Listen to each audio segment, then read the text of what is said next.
UEFA bozkurt işareti yaptığı gerekçesiyle Gerekçe gol sevinci olarak yaptı. O hepimizin hatırladığı, arkamda gördüğünüz bozkurt işareti. Bozkurt işareti nedeniyle Sahada yaptığı bozkurt işaretine soruşturma açılmasına Avusturya maçının ardından bozkurt işareti yapan UEFA'nın bozkurt işareti yaptığı için Kurt, bozkurt ondan dolayı. Yani tam orijinal Türkçesiyle börü. Kurt işareti Türkler için bir idol.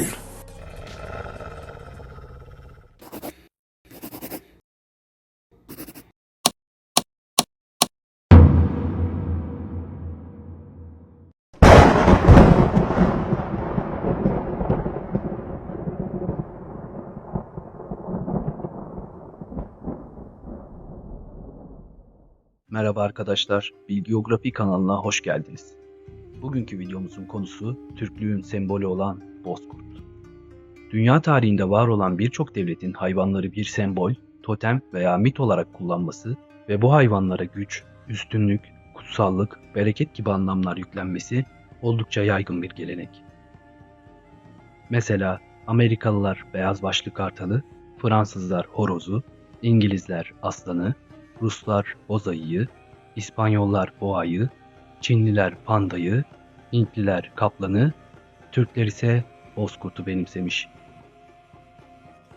Tarihteki birçok devlet Türkleri kurtla özdeşleştirmiştir.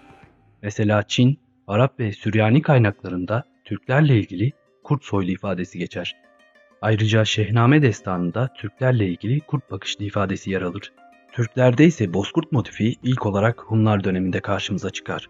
Oğuz Kağan destanında kurt motifi Metehan'a yol gösterici olarak var olmuştur. Hikayesi ise şöyledir. Destanda çeşitli olaylardan sonra Metehan yani Oğuz Kağan toy düzenler ve toyda "Ben sizlere Kağan oldum" der. Sonrasında fermanlar yazdırıp dört bir yana elçiler gönderir. Fermanda "Ben Uygurların Kağan'ıyım, yeryüzünün de Kağan'ı olmam gerekir. Sizden kesin olarak itaat etmenizi istiyorum. Eğer itaat ederseniz ihsanda bulunurum. Eğer isyan ederseniz ordumu toplar, size düşman olurum" der. Doğuda Altun Kağan adında bir Kağan vardır. Bu Kağan Metehan'ın buyruklarını kabul eder ve ona hediyeler gönderir. Ancak batıda ise Urum Kağan adında bir Kağan vardır. Urum Kağan'ın ordusu ve şehirleri büyüktür. Oğuz Kağan'ın buyruklarına uymaz. Oğuz Kağan ise ordusunu toplar ve Muz Dağı eteklerine gelir. Sonrasında çadırına girer ve uyur. Sabah olduğunda çadıra güneş gibi bir ışık girer. Bu ışıktan mavi tüylü ve mavi yeleli bir kurt belirir. Sonra kurt ve Oğuz Kağan konuşmaya başlar. Kurt Oğuz'a "Urum Kağan'a hücum etmelisin. Ben de senin önünde yürüyeceğim" der. Ve Kağan çadırlarını toplatarak yola koyulur. Günler geçtikten sonra İdilmüren denilen bölgede kurt durur ve burada Urum Kağan'la savaş başlar. Kurt motifi destanda bu şekilde 2 defa daha Oğuz Kağan'a yol gösterip ona kılavuzluk yapmıştır. Kurt motifi Hunlardan sonra Göktürk Kağanlığında daha da belirginleşmiştir. Göktürklerin bayraklarında kurt sembolü vardır. Çin kaynaklarında Göktürklerle ilgili sancaklarının başına altından kurt başı takarlar, muhafızlarına, savaşçılarına fuli derler. Çin dilinde anlamı kurt demektir. Yani kurttan doğmuşlardır şeklinde açıklama vardır. Bunun yanında Göktürklerin Bozkurt destanında kurt motifi şöyle geçer. Hunların bir boyu olan, adına Aşina denilen bir boy Hazar Denizi'nin batısına yerleşti. Burada rahat ve huzur içinde otururken düşmanlarının baskınına uğradılar. Düşmanları kimseyi sağ bırakmıyordu. Bu sırada küçük bir çocuk köşeye sığınmıştı. Düşman çocuğu fark etti ama küçük ve cılız olduğu için ondan korkmadılar ve öldürmediler. Her ihtimale karşı çocuğun kol ve bacaklarını kestiler ve onu bataklığa attılar. Düşmanlar gittikten sonra çocuğun etrafında dişi bir bozkurt belirdi. Çocuğun yanına geldi ve onu emzirdi. Yaralarını yaladı ve çocuğu iyileştirdi. Sonrasında kurt avlandı, çocuğu besledi, büyüttü. Düşman çocuğun ölmediği haberini alınca adamlar gönderdi. Geldiklerinde çocuğun yanında dişi bozkurtu gördüler. Bozkurt tehlikeyi sezmişti. Çocuğu alıp Altay dağlarına götürdü. Orada evlendiler. Sonra 10 oğlan doğurdu. Her birinden bir boy türedi. Bu boylardan birinin adıysa Aşina'ydı. en gözü pek, en kahraman olanı bu boydu. Bu yüzden Türk Hakanı oldu ve soyunu unutmadı. Otağının önünde tepesinde kurtbaşı bulunan bir tuğ bulunurdu. Sonrasında çok güzel bir yurt buldular, yaşamaya devam ettiler.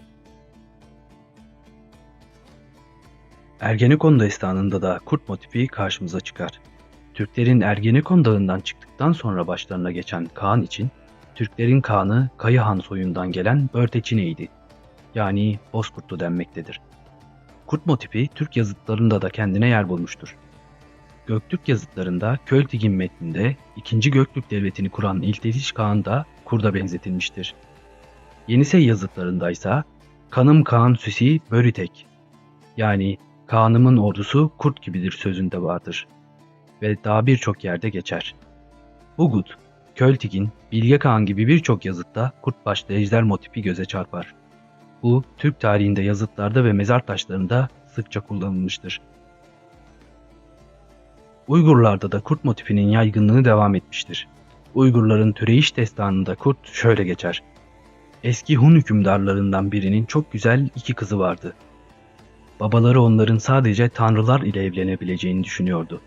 Kızlarını insanlardan uzak tutmak için ülkesinin kuzey taraflarında bir tepede bir kule yaptırdı ve kızlarını bu kuleye bıraktı. Hükümdarın yakarışlarla çağırdığı tanrı nihayet bir bozkurt şeklinde geldi. Bu kızlarla evlendi. Bu evlenmeden doğan 9 Oğuz, 10 Uygur birer bozkurt ruhu taşıyarak çoğaldılar.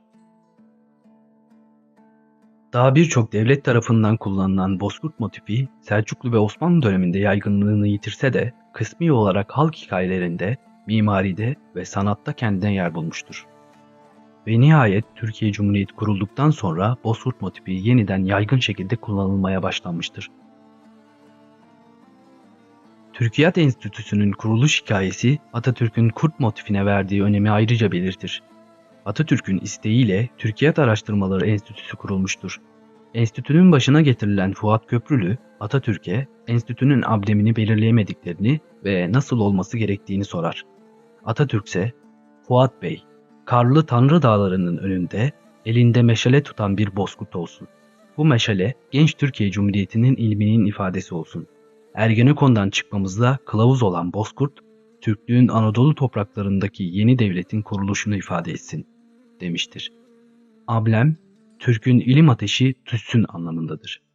Bunun haricinde Cumhuriyet döneminde bozkurt motifinin kullanıldığı yerleri sıralayacak olursak, 5 Aralık 1927'de tedavüle giren banknotlar, Kahramanmaraş'ta bulunan bozkurt heykeli, Bozkurt Cumhuriyet Marşı, Ergenekon'dan çıkış tablosu, Atatürk'ün emriyle çıkarılan bozkurt sigarası, Türk ocakları, Milli Türk Talebe Birliği, ilk yerli petrol iştiraki olan petrol ofisi amblemleri gibi daha birçok yerde bozkurt motifi karşımıza çıkar. Türklerin tarih boyunca kullandığı sembollerden biri olan bozkurt, işte bu şekilde günümüze kadar gelmiştir. Ve hala Türklerin bağımsızlığını, güçlülüğünü, kutsallığını, dayanıklılığını sembolize etmektedir. Şimdi gelelim günümüzdeki kullanılan bozkurt işaretine. Bu işaret hakkındaki karmaşıklığı giderecek kişi Hanım Halilova'dır. Halilova, bozkurt işaretiyle ilgili şöyle açıklama yapmıştır. Bu bozkurt işareti var, bu MHP'nin işareti değil. Başbuğa bunu ben öğrettim. 92. yılda Azerbaycan'a geldiğimde Azadlık Meydanı'nda, Özgürlük Meydanı'nda 1 milyon insan onu taşlamaya çıktı. Hepsi de bunu yapıyordu. Ben de tribundaydım. Ortada ben sağda Elçi Bey, solda da Türkeş Bey. Türkeş Bey sordu bu ne işaretti? Ben dedim bu Göktürklerden gelen işaretti. Bu bozkurt işarettir. Bu Türklük simgesidir. O da beni kucakladı, böyle sevindi. Bunu dine bağlamak olmaz. Bazılar şimdi çalışıyor, bu dinle bağlamak hayır. Bize Gagavuzlardan geldi. Gagavuzlar da Hristiyan. Ona göre de bu din yoktu. Burada esas simge bozkurt Türklük simgesidir. Halilova'nın da bahsettiği üzere bozkurt işareti siyasi bir işaret değildir. Eğer öyle olursa bağlı olduğu siyasi mecraların hatasına veya yanlışına göre lekelenebilir veya dokunulabilir. Ancak bu işaret Türk milletlerinin sembolü olarak kalırsa lekelenemez ve dokunulamaz. Bizi izlediğiniz için teşekkür ederiz. Kanalımıza abone olmayı ve bildirimleri açmayı unutmayın.